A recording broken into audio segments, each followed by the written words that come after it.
Like every business, I found myself in the following situation. There are tons of things that I'm doing manually, really wasting my time that I can simply automate. I decided to give myself a 5-day challenge to see what workflows I can automate within our current system. This next series of 5 videos will show you each day what I automated within our workflow. It's never too late to get started to automate your business. I'd love to have you join me in this challenge and let me know in the comments below what you decided to automate. Hi, my name is Tara, and I'm a certified Monday.com partner and the founder of Simpleday. My goal is to help you build powerful yet simple workflows with Monday.com. If you need help with a custom implementation, my contact details are in the description below. Let's jump into today's tutorial and make Monday the best part of your week.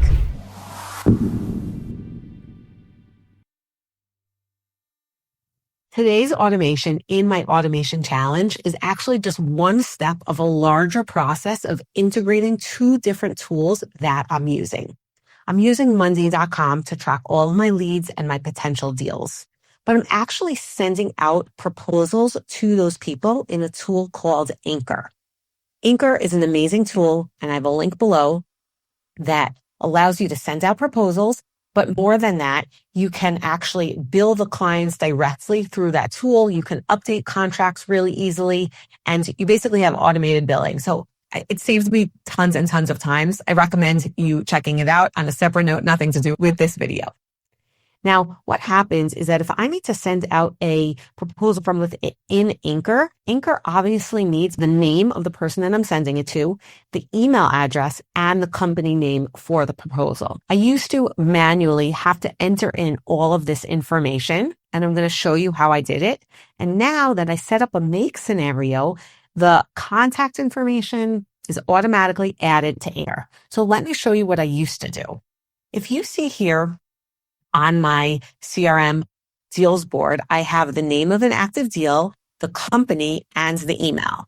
Okay. So I have these 3 pieces of data that I need to have entered in Anchor. So this is what I would do. And then I would open up my Anchor proposal. And here you see I need to enter the contact. So I would click new contact and I would add their name. I also had to do it separately because it was last name, first name. Okay. And then now I would have to go back because now I need the company name. So again, I would go back. I would copy the company name and then I would enter it here. Then I would need the email address. So again, I would go back to my CRM. I would copy the email address and then go back to Anchor and enter it. And this would create a contact within Anchor. I'm not going to create it because I want to show you now how I automated it.